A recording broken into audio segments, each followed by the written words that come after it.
માપ શીખીએ તો આપણે સરેરાશ માપ એટલે શું? એક આપણી જે માહિતી છે એનું એક એવું માપ હોય કે એને કેન્દ્રમાં રાખી એની આજુબાજુ બધા માપો ફરતા હોય. આપણે મધ્યક એટલે શું? કે મધ્યસ્થ એટલે શું? એ કિંમતને મૂકો તો એનાથી નાના અવલોકનો આ બાજુ આવે અને એનાથી મોટા અવલોકનો આ બાજુ. એ માપ ક્યારે? કેન્દ્રમાં. બરાબર? તો આપણે સરેરાશ માપ શીખ્યા. પણ હવે તો હું એક ઉદાહરણ આપું તમને. સરેરાશ માપથી આપણું કામ પૂરું થતું નથી. સરેરાશ કામથી આપણું કેમ પૂરું નથી તેનું સીધું ઉદાહરણ તમને હું આપું કે એક ફેમિલી હશે અને એ તમારી જેમ એજ્યુકેટેડ હતું, ભણેલું હતું અને એમાં આંકડા શાસ્ત્રનો માસ્ટર હતો. ગણિતમાં તો એને બધા સરેરાશ માપ આવડતા અને એ 50 જણના સભ્યોને લઈને ગયો. કેટલા જણના સભ્યોને લઈને ગયો? 50 જણના સભ્યોને લઈને અને નીકળ્યો છે યાત્રા કરવા. યાત્રા કરવા જતો હતો એટલે રસ્તામાં આવી નદી. રસ્તો તો હોશિયાર, નદી આવી, નદી લીધી એટલે બધા કે ચલો નદી પાર કરીએ. એટલે કે નહીં, હું પહેલા કહું, હું પહેલા નિરીક્ષણ કરું, એનું કેલ્ક્યુલેશન કરું, ગણતરી કરું અને જો આપણા માટે સલામત હશે તો જ આપણે નદી પાર કરીશું, નહીં તો નહીં. કે તમે ભણેલા છો, તમે કોઈ મને મંજૂર છે. એટલે એને તરત જ કીધું ચલો મોટી લાંબી લાકડી લાવો. આપણે જેને ગુજરાતી કહે ઓહળો. ઓહળો લાવ્યા પછી ગયો વચ્ચે ઊભો રહ્યો, નદીના વચ્ચે જેને ઊભો કરાવ્યા દૂર છે અને પછી ત્યાં પાણીની નિશાની કરી, બહાર કાઢીને માપ્યું તો તે પાણીની ઊંડાઈ કેટલા ફૂટ આવી? 100 ફૂટ. કેટલી આવી? 100 ફૂટ. પછી ઊભો રહ્યો. હવે જો આપણે કેટલા જણ છીએ? 50. પાણીની ઊંડાઈ કેટલી આવી? 100 ફૂટ. તો આપણા 50 જણના સરેરાશ કેટલા ફૂટ પાણી આવે? સરેરાશ દરેકના ભાગે કેટલા ફૂટ પાણી આવે? 100 ભાગ્યા 50 એટલે કેટલા? 2 ફૂટ. આપણા બધાની ઊંચાઈ કેટલી છે? ઓછામાં ઓછી 5 ફૂટ. તો આપણને કોઈ વાંધો આવશે નહીં, કારણ કે સરેરાશ 2 ફૂટ જેટલું પાણી બધાના ભાગે આવશે ને આપણે આરામથી નદી પાર કરી નાખશું. આપણી તો ઊંચાઈ 5 ફૂટ છે. આખું કુટુંબ બોલાઈ ગયું. સમજાવ પડી ને? કારણ કે એને મહત્તમ ઊંડાઈને ધ્યાન આપ્યું નહીં, એમાં એને સરેરાશ માપ લઈ લીધું. એમ આપણા આંકડાશાસ્ત્રના અભ્યાસમાં સરેરાશ માપથી કામ નથી ચાલતું, પણ આપણા સરેરાશ માપથી બીજા અવલોકનો ક્યાં સુધી ફેલાયેલા છે, ક્યાં સુધી વિસ્તાર પામેલા છે, એને પ્રસારમાન માપ કહેવાય. આપણા સરેરાશ માપથી ક્યાં સુધી ફેલાયેલા છે. હવે એની એક વસ્તુ જો તો પ્રસારણ માપથી શું ખબર પડે કે આનો મતલબ એમ થયો કે આપણી નદી હતી તો નદી આ ટાઈપની હતી, તો એનો મતલબ આ એનું પ્રસારણ માપ. આ પ્રસાર માપ એટલે શું?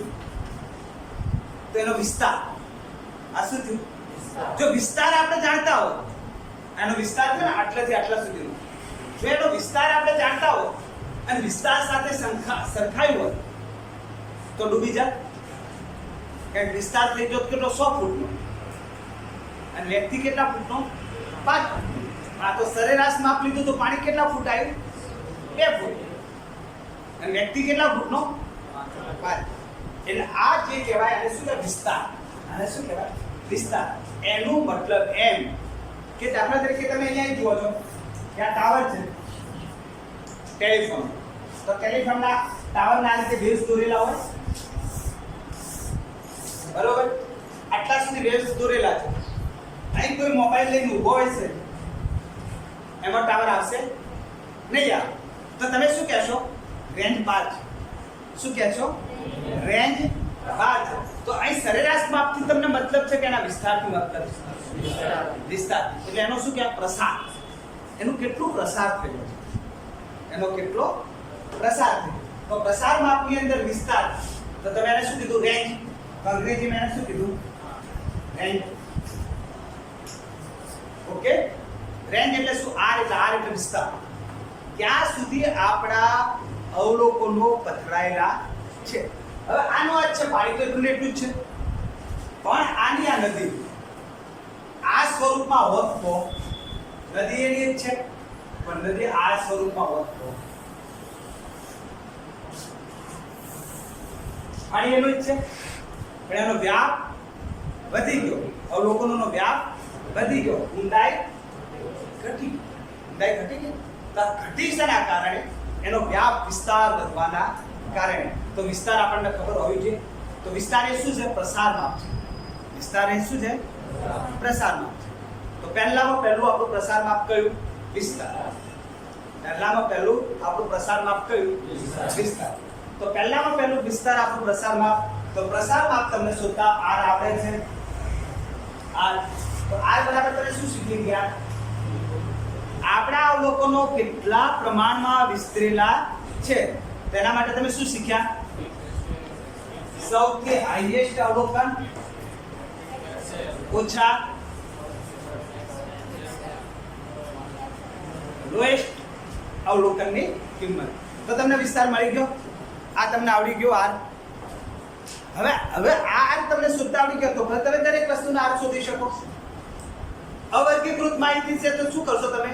તમારા અવલોકનમાંથી મોટામાં મોટું અવલોકન શોધશો, નાનામાં નાનું અવલોકન. રેડી?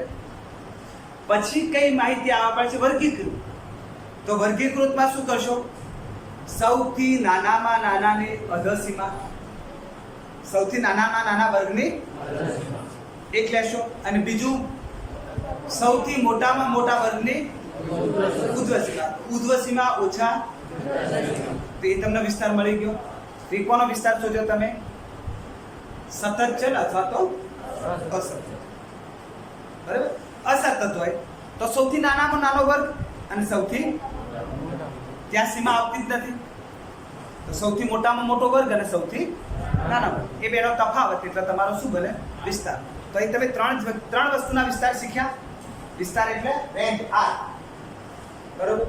અવર્ગીકૃત માહિતી છે. સૌથી મોટામાં મોટું અવલોકન ઓછા અસતત ચલ છે. સૌથી મોટામાં મોટો વર્ગ સૌથી સતત ચલ છે. સૌથી મોટામાં મોટા વર્ગની ઉર્ધ્વસીમા ઓછા સૌથી નાનામાં નાના વર્ગની. ક્લિયર? તો r મળી ગયો. તો આ આપણો વિસ્તાર માપ છે. આપણો વિસ્તાર છે, પણ એનો સાપેક્ષ માપ, આ નિરપેક્ષ માપ.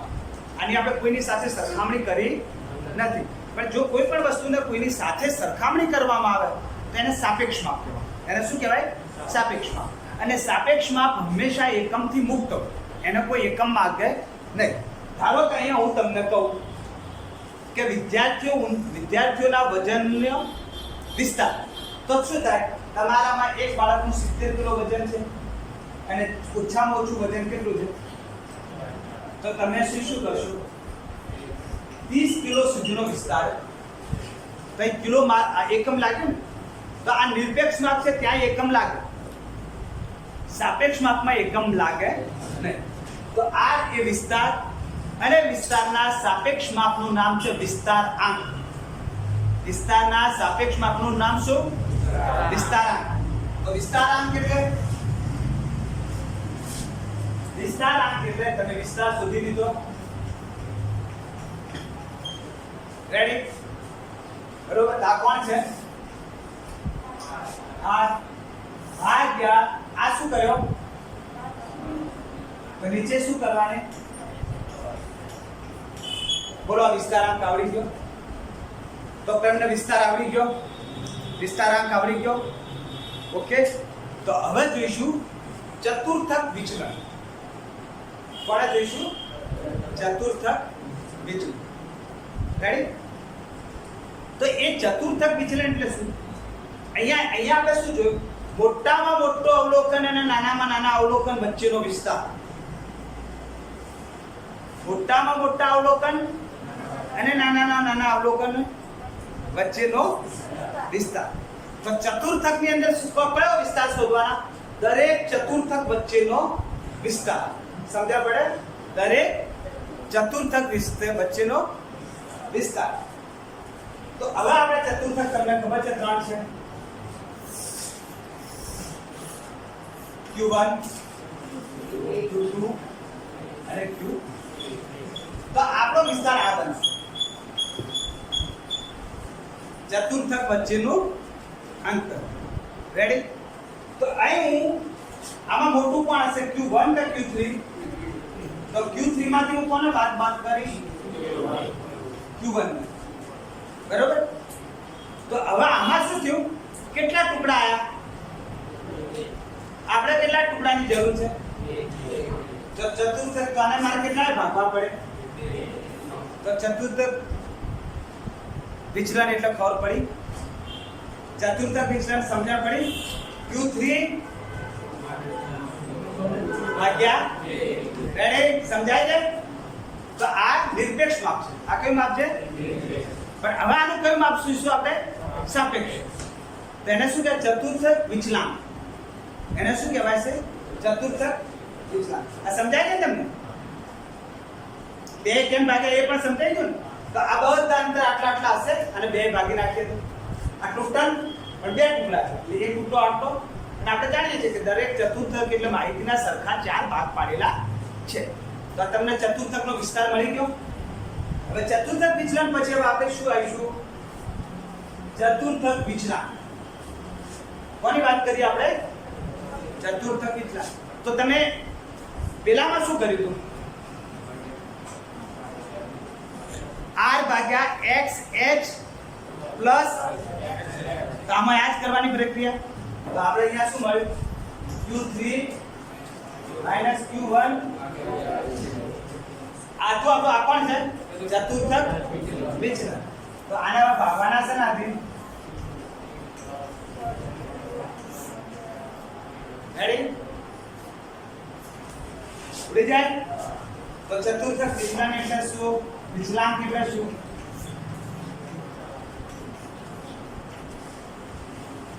સમજાઈ ગયું? સમજાઈ ગયું? હવે વાત આવી ભણવાની. તો મારે વિસ્તારનો દાખલો તમને શીખવાડવાની જરૂર ખરી? તમને આવડી જાય? મોટામાં મોટું અવલોકન નાનામાં. ચતુર્થક વિચલન તમને આવડી જાય? તમારે Q1 ને Q2 Q3 શોધવાના છે. Q1 અને Q3 જે આપણે આગલા ચેપ્ટરમાં શીખી ગયા. સમા મધ્યવર્તી સ્થિતિના માપ. એટલે Q3 અને Q1 મળી જાય તો તમે ચતુર્થક વિચલન શોધી શકો. ચતુર્થક વિચલન મળી જાય તો એનો વિચલાંક શોધી શકો. બરાબર? કન્ફર્મ? જવું આગળ. હવે આવીશું તો આપણા સરેરાશ માપ. કોનાથી? આપણા સરેરાશ માપથી દરેક અવલોકનો સરેરાશ કેટલા દૂર છે? આપણા સરેરાશ માપથી આપણા દરેક અવલોકનો સરેરાશ કેટલા દૂર છે? તો એને કહેવાય દૂર રહેવું. એનો મતલબ તફાવત. તફાવતનો મતલબ આપણે અહીંયા શું કહીએ? વિચલન. અહીંયા આપણે શું કીધું? વિચલન. એનો મતલબ આપણું વિચલન.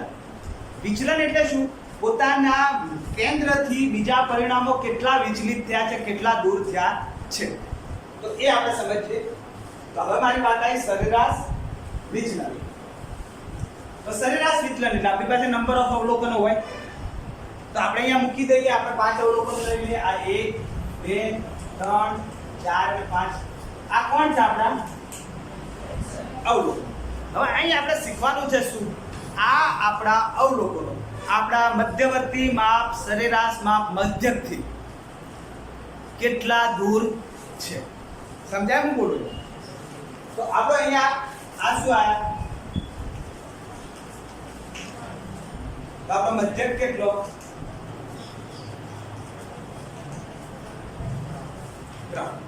રેડી? તો અહીંયા જો આ આપણો અવલોકન. આ અવલોકન છે ને? આ મધ્યકથી કેટલું દૂર છે? સમજણ પડી? કઈ રીતે? આ આપણું અવલોકન ઓછા આપણો મધ્યક. તો આપણું અવલોકન ઓછા કોણ? સમજાય છે? આ કેટલા એકમ દૂર છે? આપણો જવાબ માઈનસ માં આવ્યો પણ દૂર તો કેટલા એકમ છે એ હું એ તમને સમજાવું. આ કેટલા એકમ દૂર? આ કેટલા એકમ દૂર? આ કેટલા એકમ દૂર? આ કેટલા એકમ દૂર? હા હું તમને સમજાવું. આ આપણું કોણ છે? આ કોણ?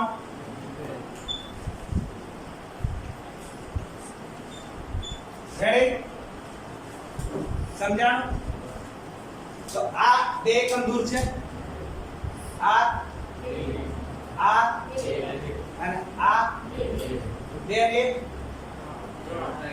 3 3 ને 4 ને 2 6 એટલે હા 6 થયા ને? તો કુલ આપણું મધ્યકથી કુલ કેટલા એકમ દૂર છે? 6 એકમ. સમજાણો? આ આપણો કોણ છે? મધ્યક. તો આ કેટલા એકમ દૂર છે? આ કેટલા એકમ દૂર? આ કેટલા એકમ દૂર? આ કેટલા એકમ દૂર? અહીંયા તો પ્લસ માઈનસ આવે છે. અહીંયા હું વચ્ચે બેઠો છું અને હું પોતે કોણ છું? 3. તો 1 મારથી કેટલા ફૂટ દૂર બેઠો છે? અને 5 મારથી કેટલા ફૂટ દૂર બેઠો છે? 2 મારાથી કેટલા ફૂટ દૂર બેઠો છે? અને 4 મારાથી કેટલા ફૂટ દૂર છે? ટૂંકમાં મારાથી બધા કુલ કેટલા ફૂટ દૂર બેઠા? 6. કુલ કેટલા ફૂટ બેઠા દૂર? અને સરેરાશ કેટલા ફૂટ દૂર બેઠા? 6 ભાગ્યા 5. અવલોકનો તો કેટલા હતા? 5 હતા ને? તો 6 ભાગ્યા 5 એટલે 1.2 ફૂટ દૂર બેઠા છે. સમજાય છે? તો સરેરાશ વિચલન કેટલું? 1. અને કુલ વિચલન કેટલું થયું? 6. તો કુલ વિચલનનું સરેરાશ તો અવલોકનોની સંખ્યાથી ભાગવા પડે. તો 6 ભાગ્યા 1 કર્યા. એનો મતલબ એવો થયો કે અહીંયા બધા અવલોકનોનો શું કર્યો? સરવાળો. અને એ સરવાળાના અવલોકનોની સંખ્યાથી ભાગી નાખ્યા. પણ અહીં આપણી એક અગવડ ઊભી થાય. શું?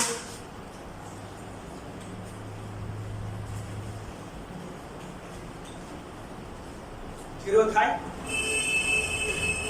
0 થાય તો આપણે ગમે તે માહિતી હોય, ગમે તે માહિતીમાં અવલોકનો બાદ, મધ્યક બાદ કરી, દરેક અવલોકનોમાંથી મધ્યક બાદ કરીને એનો સરવાળો કરવામાં આવે તો ઓલવેઝ 0 હોય. કાયમ શું મળે? 0. તો આપણે દાખલો ગણી શકીએ છીએ.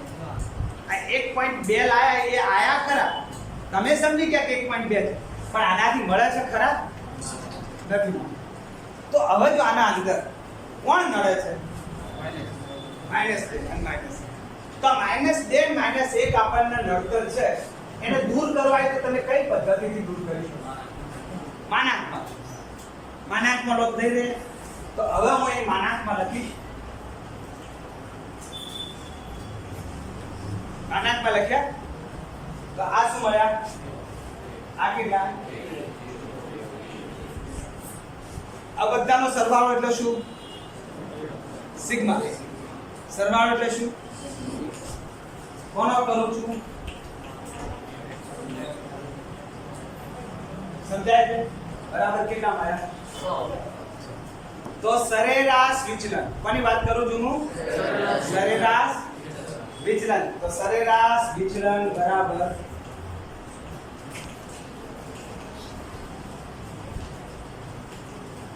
સિગ્મા કૌંસમાં માનાંકમાં xi ઓછા કૌંસ પૂરો અને માનાંક પૂરો ભાગ્યા અવલોકનોની. ચલો સરેરાશ વિચલન શોધતા આવડી ગયું? આવડી જશે. શું કરવાનું છે? અવર્ગીકૃત માહિતી હોય તો સૌ પ્રથમ શું શોધવાનો? મધ્યક. પછી દરેક અવલોકનમાંથી એને શું કરવાનું? મધ્યકને બાદ. અને જે કઈ રકમ બને છે એના માઈનસના ચિહ્નને શું કરવાનું છે? ભૂલી જવાનું છે. અને એ ભૂલી જવા માટે આપણે કોનો ઉપયોગ કર્યો? માનાંક. Okay, done. માહિતી કેવી હોય? વર્ગીકૃત હોય તો શું થાય? આપણી પાસે એક વર્ગ હોય,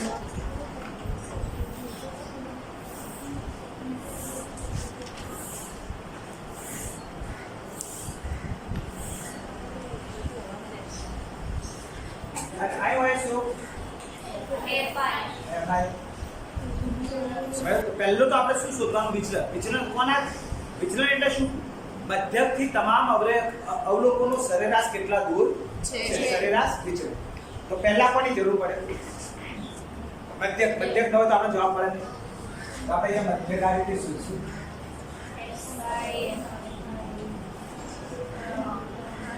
કેટલા થશે સરવાળો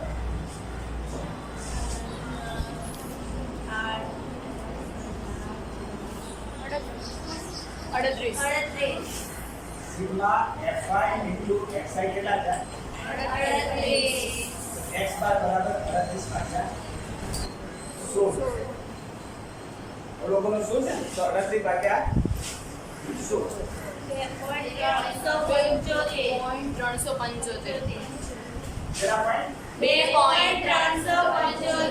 આપણા મધ્યક હવે આપણે સમજવા માટે કાંઈ છે બરાબર તો હવે શું કરવાનું તો હવે આ આપણા મધ્યકને આ મધ્યક સમાની વાત કરવાનો અવલોકનોની કિંમતમાં તો અવલોકનોની કિંમત કઈ છે 1 2 3 4 એનો મતલબ અહીં તમે શું કરશો બ્રેકેટમાં સોરી માનાંકમાં xi ઓછા x બાર સમજાય છે હવે દૂર કરીએ તો 1 માંથી 2.375 બાદ કરીએ કેટલા વધે હા 1.375 300 અહીંયા આ માનાંકમાં છે ને માઈનસ ચિહ્ન લાગશે અહીંયા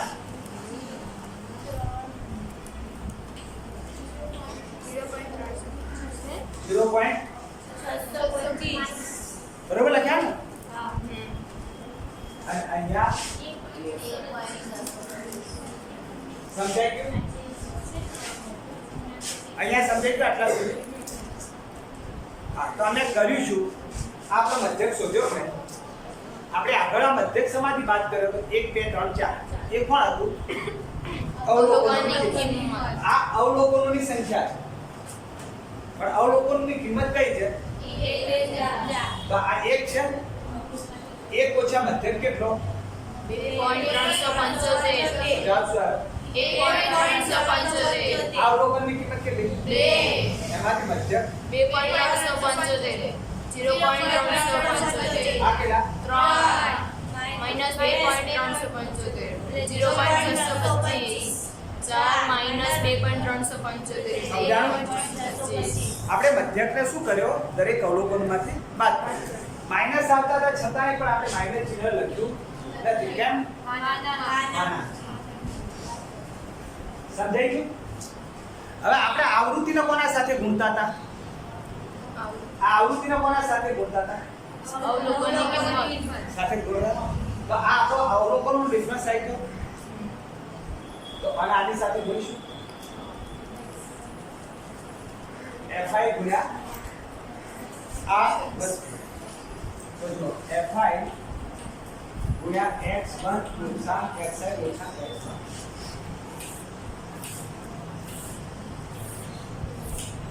આ બધાનો સરવાળો શું કહેવાય છે સિગ્મા fi ભાગ્યા કોણ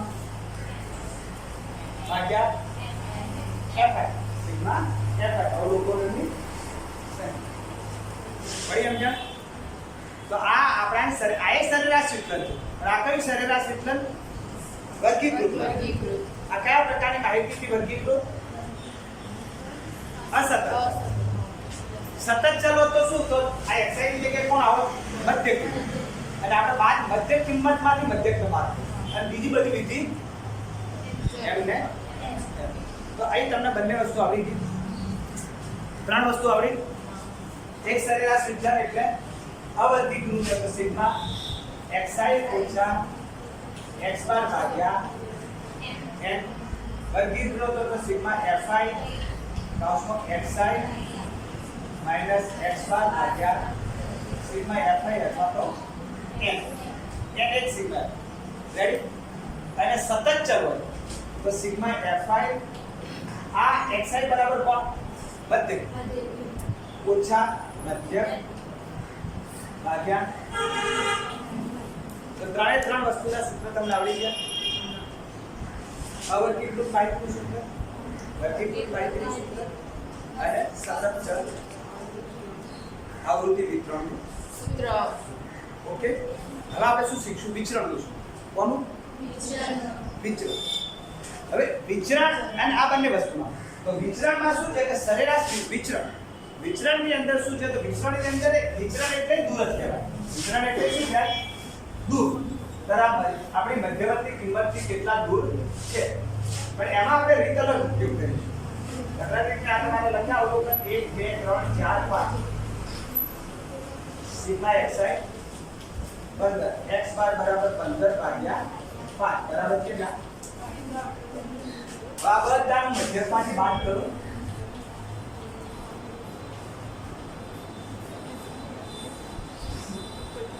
અને આ બધાનો સરવાળો કરો શું થઈ જાય છે? 0 થઈ જાય. તો પહેલા 0 ન કરવા માટે આપણે શું કર્યું? માનાંકમાં લીધું. હવે એના સિવાય કોઈ રીત ખરી આ માઇનસ ચિહ્ન દૂર થાય? માઇનસ ચિહ્ન દૂર કરવા માટે હવે કોઈ તમારી પાસે ગાણિતિક સફળ કરી? તો શું આ એક ગાણિતિક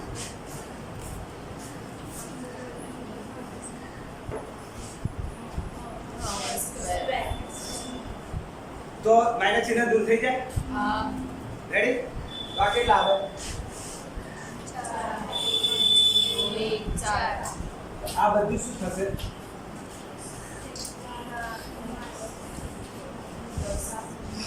રેડી? રેડી? તો વિચરણ માટે તમારું સૂત્ર કયું? તો વિચરણ બરાબર સિગ્મા x ઓછા x બાર શાખા કૌંસનો વર્ગ ભાગ્યા 10. સમજાયું તમને સૂત્ર? હા સમજાઈ ગયું? તો આ કોણ છે? વિચરણ. આ કોણ છે? વિચરણ. આ પ્રમાણિત નથી. કેમ પ્રમાણિત નથી? આપણે ઓરિજિનલ કિંમત તો આપણે શું કર્યો તો? સ્ક્વેર તો પ્રમાણિત કરવું હોય તો આપણે શું કરવું પડે? વર્ગમૂળ વર્ગમૂળ. પ્રમાણિત કરવું હોય તો શું કરવું પડે? વર્ગમૂળ તો આને શું કહેવાય? વિચરણ. અને હવે આને કહેવાય પ્રમાણિત વિચરણ. આને શું કહેવાય? પ્રમાણિત વિચરણ. તો પ્રમાણિત વિચરણ બરાબર શું? વર્ગમૂળમાં સિગ્મા xi ઓછા x બાર ભાગ્યા કૌંસનો વર્ગ